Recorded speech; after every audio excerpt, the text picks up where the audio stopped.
Hello everyone, welcome back to my channel. Today we are painting Ranunculus, which are day 15 of our 30 days of watercolor flowers, so let's get started.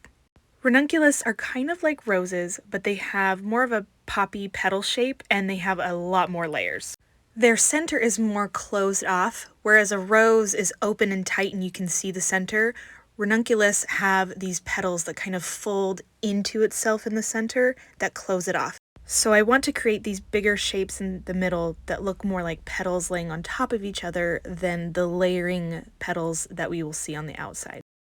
Now that I've painted those bigger petals for the center, I'm using the very tip of my brush to create thin strokes around and around the center for the layers of this flower. The layers don't have to be super thin yet, but you just want to make sure to keep enough white space that we can distinguish between the layers. I'm kind of doing a mixture of super thin, medium strokes, super thin, medium, and just keeping it really random and loose all the way around. So I'm imagining this flower, we're looking at it at an angle, so it's not quite straight on. So that means the flower petals towards the top of our page are going to be thinner and less, because that means we can't see as many of them.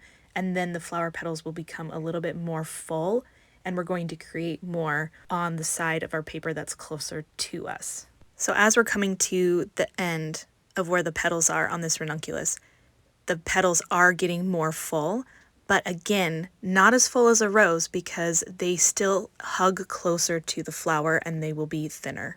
So the key to painting this flower comes at this point, where some of these petals we've created around and around the center have dried a little bit and some are still wet.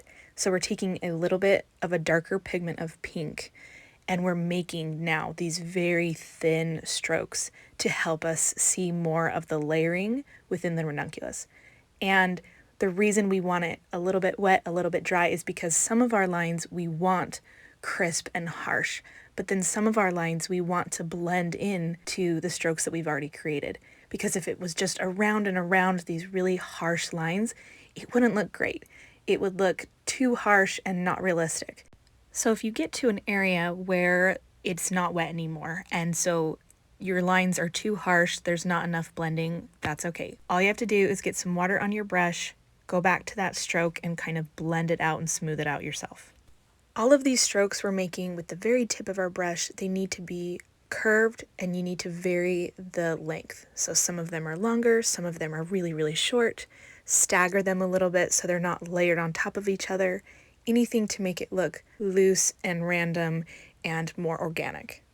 And this part of creating the ranunculus is the main way that it sticks out from the rose. Because if you're not making these really thin shapes and creating this definition of layers, it will look more like a rose. I'm going to speed things up here a little bit because it's, again, just really repetitive. I'm making those really thin strokes with the darker pigment of pink, blending things out that are too harsh, and just continuing to create those layers until it feels and looks right to me. And something interesting I found out while researching about ranunculus is that they are in the buttercup family, so who knew, right? So now I'm going to paint a ranunculus that we are looking at more at the side.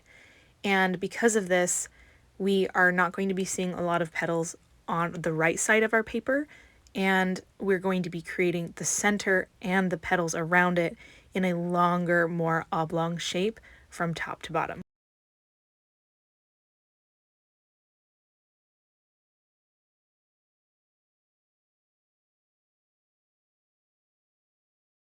So the petals on the left side of the flower are going to be bigger because it's as if we're seeing the whole petal. We're seeing the side of the petal because we are going to be seeing from that side of the flower where those petals come together to connect with the stem. And I'm just continuing to add details with that darker pigment of paint to create the illusion of more and more layers.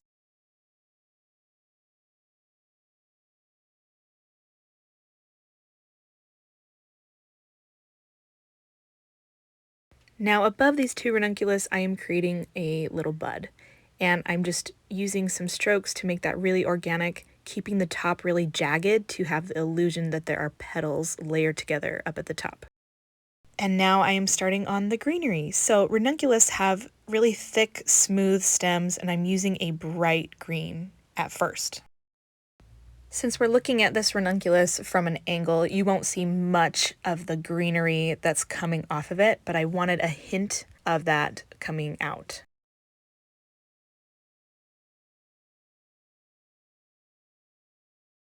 For this ranunculus, since we're looking at it from the side, I did want the green to bleed into the pink, but the pink was still maybe a little too wet. I didn't want it to completely overtake the pink color, and so I outlined where the stem would be, and then in just a little bit I'm going to go back and create that blending moment. Now I'm painting the stem that is coming up to our ranunculus bud, and I'm making sure that the joints where these flowers are coming off of each other are a little bit thicker. I also don't want a bleeding moment with the bud because we're going to be adding greenery that's hugging around it, and it's really specific. There's a way that I want it to look, and so I don't want it to bleed in and lose that pink color. But now I am creating the greenery that is around this ranunculus from the side, and I'm making sure to have that bleeding moment. Now that I'm sure that the bud has completely dried, I'm going in and creating the greenery that kind of hugs around it.